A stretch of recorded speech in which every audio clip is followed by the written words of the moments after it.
김호인 변호사님, 요즘 시대에는 뭐 본처, 후처 이런 말은 생소하잖아요. 그런데 실제로 이런 분들이 관여된 재판이 있었다 이런 말이 있습니다. 뭡니까? 네, 요즘 세상에는 본처 후처란 말 자체를 거의 쓰지를 않죠. 그런데 네네. 연세가 이제 70, 80 넘어가시는 분들이 살았던 시대에는 네. 간혹 있었던 일이잖아요, 이게. 네네. 그런데 지난 9월 7일 오전 4시 50분경에 네. 본처 후처가 한 집에서 살고 있었는데 강원도 태백시 한 주택에서 살고 있었는데요. 네네.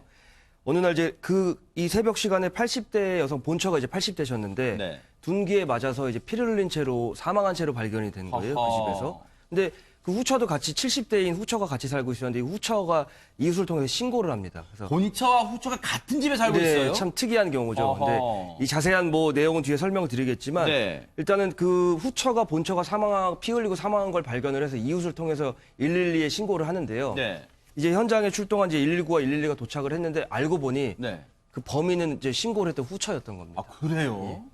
허허. 그런데 저 본처와 후처가 어떤 경위로 저렇게 한 집에 살게 됐는지 모르겠습니다만 어쨌든 경찰 입장에서는 글쎄요, 김유희 프로파일러님 현장에 갔을 때 누구를 제일 먼저 의심할 수밖에 없었을까요? 제일 먼저 의심하게 되는 사람은 사실 신고자를 많이 일단 첫 그래요? 번째로 많이 아하. 보게 되고요. 일단은 갔을 때 저희가 외부 침입 흔적이라든지 내부 소행일지 외부 소행일지 판단을 하게 되거든요. 근데 현장에 봤을 때 외부 침입 흔적이 없었던 것이고요. 또 혈흔 같은 것들이 닦아진 흔적이 있는 거죠. 그리고 그것들을 빤 흔적이 있다 보니까 네. 거기에서 혹시 이 신고자가 범행을 저지른 것이 아닐까 의심은 하고 있었습니다. 아하. 하지만 이게 본처와 또 후처 사이지 않습니까? 네. 오랫동안 살았으니까 설마라는 또 부분이 있고 명확하게 짚어야 되는 부분들이 있기 때문에 네. 그 부분들에 대해서 계속 수사를 했던 거죠. 네. 근데 이제 그 가해자분께서 장례식장에서 아들들에게 이제 얘기를 합니다. 자식들에게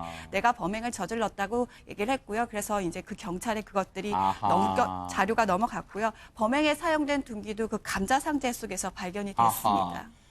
그러니까 애초에는 이 후처가 이런 끔찍한 범행을 저지른 이후에 경찰에 신고를 합니다. 지금 여기 쓰러져 있다. 누가 쓰러져 있다 해서 경찰이 갔더니 경찰 진술에서 이 후처는 80대 여성이 집안에 쓰러져 있었어요. 라고 했는데 경찰이 그걸 고지고대로 믿지는 않잖아요. 뭔가 이상하다. 그래서 설마 했는데 그래도 같이 살았을 텐데 수십 년을 같이 산 사람이 설마 이런 끔찍한 범죄를 라고 경찰이 뭔가 의심을 품고 계속해서 수사를 했던 것 같아요. 그런데 최단비 변호사님, 네. 두 사람이 한 집에 대체 그러면 어떤 경위로 같이 살게 된 겁니까? 편의상 본처와 후처라고 표현을 하겠습니다. 네네. 이 본처가 그 당시에는 아이를 낳지 못했던 거예요. 예전에는 왜 아이를 낳지 못하면 후처를 들여서 이 아이를 낳고 대를 잇게 하는 경우들이 있어서 아하. 이 후처는 아이를 낳기 위해서 이 집에 들어왔습니다. 아하. 그래서 본처와 후처 관계로 살았고 네. 이 후처가 낳은 아이들을 대외적으로는 이 본처가 아이들의 교육을 맡았고 아하. 후처는 집안일, 밭일, 식당 일들을 맡아왔던 거예요. 네. 그리고 이 후처가 낳은 아이들은 본처와 이제 더 교육을 받고 하다 보니까 더 긴밀한 관계가 돼서 이 자식들도 본처를 굉장히 잘 따랐다고 합니다. 아하. 이렇게 해서 이제 나름 그 집안에서의 규율이라든지 이런 것들을 나누어서 네. 잘 지냈고 아하. 2002년에 이 남편이 사망을 했음에도 불구하고 계속해서 한 집에서 살면서 네. 이러한 관계를 유지를 해왔던 겁니다. 아하. 그런데 이제 나이가 많아졌잖아요. 네네. 후처도 70대이고 본처도 80대예요. 네네. 그런데 여전히 남편이 사망 후에도 후처 같은 경우에는 집안 살림을 도맡았고 본처는 경로당을 가든지 하면서 이런 사회적인 생활들을 유지를 해왔던 겁니다. 네네. 그러니까 이 후처 입장에서는 나이도 많은데 집안일을 계속해서 하는 것도 사실은 힘들 수밖에 없는 부분인데다가 이 후처의 말에 따르면 이 본처가 집에 들어와서 술을 많이 마신 상태로 자신을 자꾸 깨우는 등의 이러한 행동들을 하니까 그 나름대로의 고충이 있었다 이렇게 알려져 있습니다. 이게 김동철 교수님, 사실은 자기 배가 아파서 난 아이들이 오히려 본처를 따른다는 것도 이른바 좀 콤플렉스를 느꼈을까? 이 후처 입장에서는 왜 그랬을까요, 대체? 지금 얘기하신 것처럼 뭐 콤플렉스는 당연히 있었을 겁니다. 네. 자, 그런데 지금 후처 같은 경우에는 농화 장애를 앓고 있었거든요. 아하. 자, 그러니까 사회와 어떻게 보면 약간 이제 괴리가 있는 그런 느낌을 아마 스스로는 받았을 겁니다. 네네. 자, 그러면 소외가 되고 나를 챙겨주지 않는 사람들이 주변에 많다라고 느끼고 있는 상황에 네. 자녀들조차 본처를 더 따랐단 말이죠. 아하. 자, 그러면 나의 자식까지도 뺏긴 입장. 네. 그리고 또 사랑하는 남편은 사망한 상황이고, 자, 여러 가지 문제가 스스로 철저히 고립되어 있다라고 하는 마음들이 생겼기 때문에 네. 아마 상당히 심한 이제 위축감이 생겼을 것이고요. 네. 그리고 또 뭐 변호사님이 얘기하신 부분들이지만, 네. 아이들을 사랑하지도 못할 뿐더러 네. 식당 일, 밭일, 아하. 이런 종노릇 같은 일들을 계속 지속적으로 했었다는 얘기입니다. 네. 그래서 스스로가 이거를 해결하고 해소하는 방법들을 찾아나가지 못하고 계속 누적된 마음들이 있다가 결국 나이가 들었는데도 본처는 교제를 하고 아이들하고 사랑을 하고 자, 이런 과정이 있는데 본인은 그렇지 못했다. 아하. 그래서 심각한 우울증 증상과 콤플렉스가 있을 가능성이 상당히 높죠. 아니 그래도 김윤희 프로파일러님 그래도 같이 산 이 본처와 후처가 같이 한 집에서 산 세월이 십수년일 텐데 수십 년일 텐데 이게 거의 황혼기에 이런 갈등이 이어져서 죽음에까지 이르게 하는 이건 범죄로 이어진다는 게 좀 선뜻 이해는 되지 않습니다. 보통 가족들이 오래 살면 이해관계가 생기게 되고 서로의 네. 처지를 이해하게 된다고 하잖아요. 근데 이 관계는 이해보다는 갈등이 계속 쌓인 겁니다. 아까도 말씀하셨듯이 농아잖아요. 의사 표현을 제대로 하지 못했을 거예요. 교육도 받지 못했으니까 네. 수화도 아마 잘 못했을 거고요.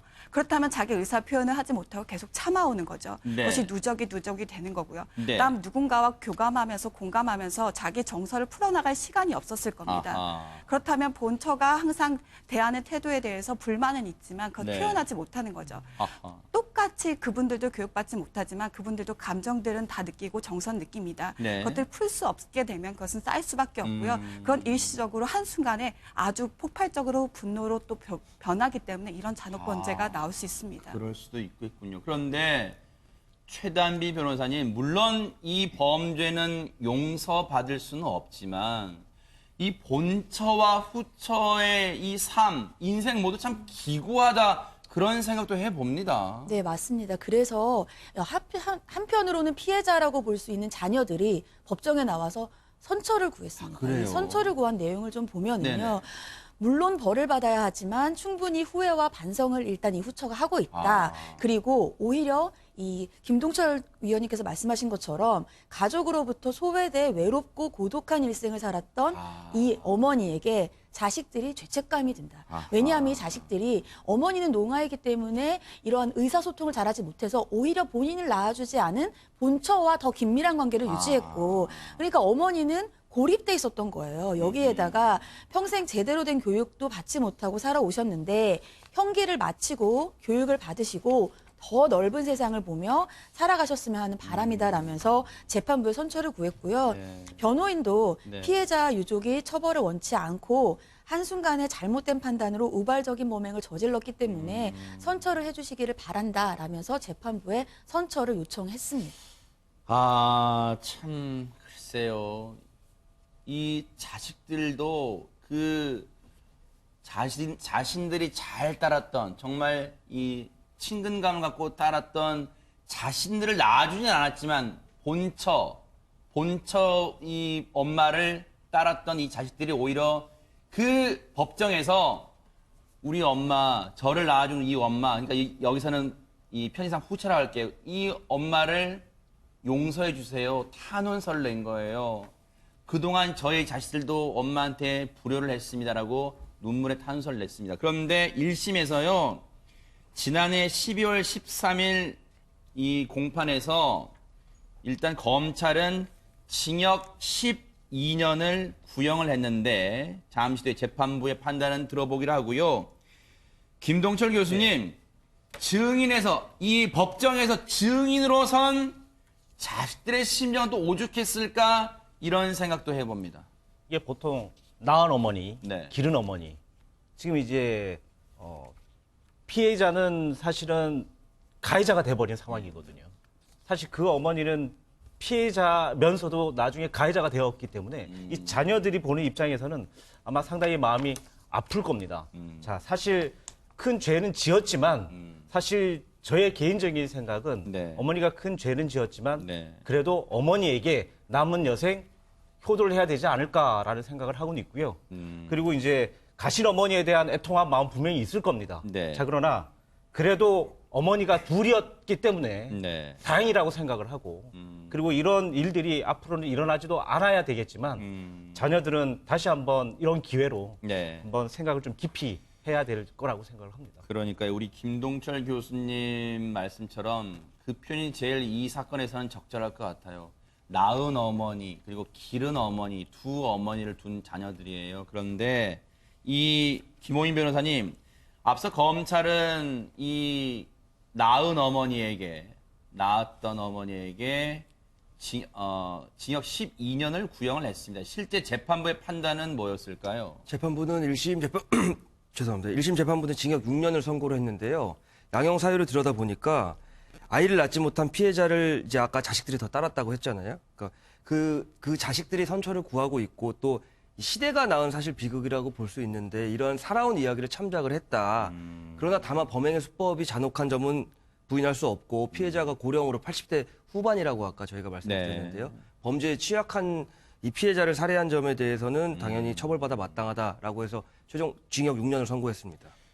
근데 글쎄요, 자식들의 탄원이 또 결정적 역할을 했는지는 모르겠습니다만 최단비 변호사님, 검찰은 범행의 수법이 잔혹하다는 점 등을 들었을 수도 있겠습니다만 12년을 구형했는데 재판부는 그 절반인 6년을 선고했어요.